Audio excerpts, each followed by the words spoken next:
We have the issues on our side.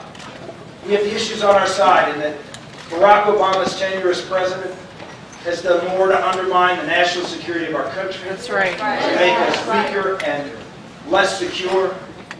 He's done more to undermine our economy, undermine our freedoms.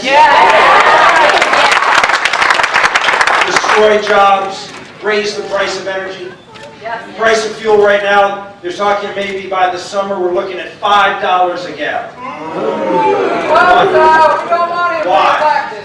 Why? Because this president systematically is doing everything he can to raise the price of energy in this country. That's right. He's shutting down all sorts of opportunities for us to drill for oil. He's now trying to infuse not science when it comes to the environment, not environmental science, when it comes to drilling wells for oil and gas in Pennsylvania and North Dakota and other places that use hydraulic fracking. He's trying to do again what he tried to do with global warming. Instead of using climate science or global science, he uses political science. And political science in this case is suggesting that a technology that has been successfully used to drill hundreds of thousands of wells in this country, hundreds of thousands of oil and gas wells, all of a sudden now that's a dangerous technology. Why? Because it can lead to lower energy prices. That's right. That's the dangerousness of this technology. It doesn't fit his pattern of trying to drive down consumption, trying to drive up your cost of transportation to accomplish his political science goal of reducing carbon dioxide emissions. This is what the president's agenda is. It's not about you. It's not about you. It's not about your quality of life. It's not about your jobs.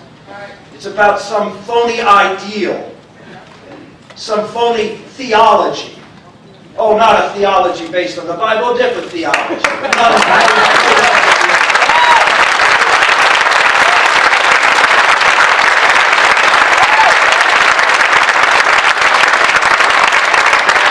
The president knows that within 5 years, Mexico was going to go from exporting 1.5 million barrels of oil a day to the United States to being a net importer of oil.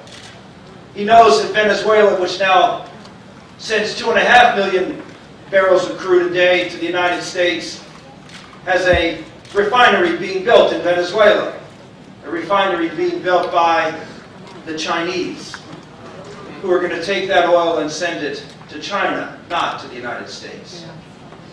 And he knows that the North Slope of Alaska, which used to produce 2 million barrels of oil a day, now is down to 500,000, and in a few years is going to be to a point where there's not going to be enough oil to put in the pipeline so the pipeline will flow anymore. And we will lose all that production. 4 to 5 million barrels a day of crude that was coming into this country is now going to be lost. And we have an opportunity with Canada with oil sands and North Dakota, the Bakken with oil shale to replace most of that crude oil. And in the face of this stark evidence, what does the president decide to do? Not build the Keystone Pipeline that would send that oil to this country. Millions of dollars, thousands of jobs, all sorts of opportunities for us to be more energy independent. And what does he say? No, Canada, you build a pipeline to the West Coast and send that oil to China. No. This president is not on your side. No. This president is not for jobs. No. He's not for a quality of life that's increasing in America.